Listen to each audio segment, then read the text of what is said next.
ரொம்ப டயர்டா இருக்கு. இயற்கையான டேட்ஸ், பாதாம், பிஸ்தா, கேஷு அண்ட் ஹனி கொண்டு தயாரிக்கப்பட்ட லயன் டேட் நட் பைட்ஸ். இனிமே கண்ணை மூடிட்டு கடலை எண்ணெய் வாங்கலாம்.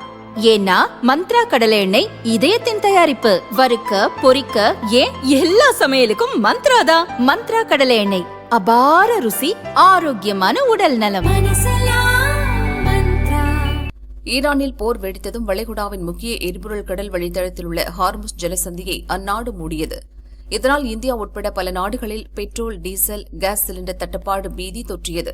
வீட்டு உபயோக கேஸ் சிலிண்டருக்கு முன்னுரிமை கொடுப்பதற்காக ஹோட்டல்கள், உணவகங்கள், தேநீர் கடைகளுக்கு சப்ளை செய்யப்படும் வணிக பயன்பாட்டு சிலிண்டர் விநியோகம் 30% குறைக்கப்பட்டது. இதனால் பல ஹோட்டல்களை மூடும் அபாயம் நேர்ந்தது. சில கடைகளில் ஒருவேளை உணவு மட்டும் விற்பனை செய்யப்பட்டது.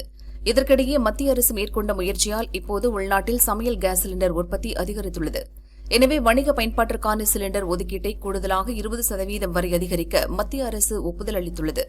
இதன் மூலம் வணிக பயன்பாட்டு சிலிண்டர் விநியோகம் 50% உயர்ந்துள்ளது. ஹோட்டல், உணவகங்கள், தொழில்துறை கேன்டீன்கள், உணவு பதப்படுத்தும் நிறுவனங்கள் பயன்பெறும் வகையில் இந்த முடிவு எடுக்கப்பட்டுள்ளது. கூடுதல் ஒதுக்கீட்டை பெற விரும்பும் ஹோட்டல், உணவகங்கள் சம்பந்தப்பட்ட எண்ணெய் நிறுவனங்களிடம் முறையாக பதிவு செய்திருக்க வேண்டும். மேலும் குழாய் மூலம் எரிவாயு இணைப்பு பெறுவதற்கு கட்டாயம் விண்ணப்பித்திருக்க வேண்டும். வீட்டுபயோக சமையல் கேஸ் சிலிண்டருக்கான விநியோகத்தில் இந்த தட்டுப்பாடு ஏற்படவில்லை என மத்திய அரசு அறிவித்துள்ளது.